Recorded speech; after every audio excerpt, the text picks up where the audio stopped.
Hi everyone, Amy Rogas here with Century 21 Circle Farm Ranch team.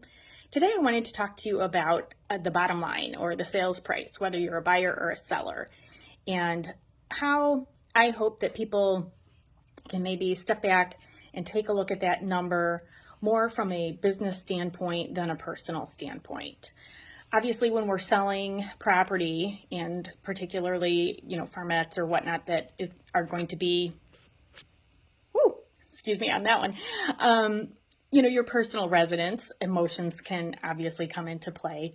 And, there are times when both buyers and sellers feel the need to win on, either getting the last say in the sale price during negotiations, or if they've lost out on multiple offers or whatever the situation is.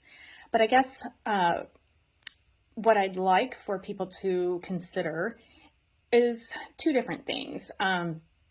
First of all, from a buyer's standpoint, with the interest rates the way they are now, for every $5,000 that a buyer ends up spending on a property, their mortgage payment changes by about $30 or $35 per month.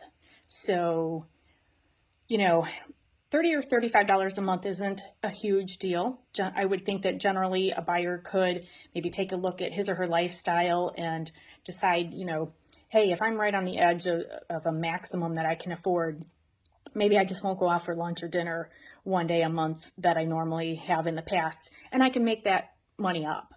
But as we look at bigger numbers, if, $100 per month difference of a mortgage payment means about $15,000 in purchase price. So that's a pretty big chunk to bite off and chew.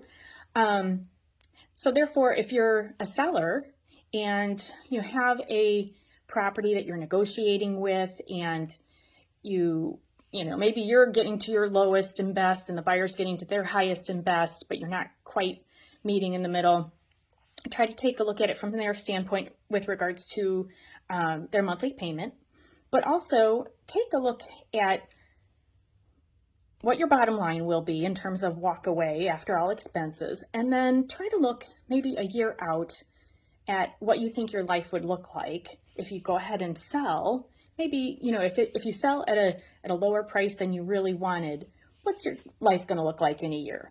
Are you going to be kicking yourself for taking that lower price because you really could have used that extra $15,000? Or are you okay without it? And you moved on with your life. So, people get really emotionally wrapped up in the negotiations because, you're in the heat of the moment for sure. And, of course, both agents are trying to do their best for their client, whether it's buying it for a lower price or selling it for a higher price. But that is just, I guess, food for thought. No matter what side you're on, try to always, look at your, be in your own shoes, but also step into the shoes of the other party, and then look at your life in a year.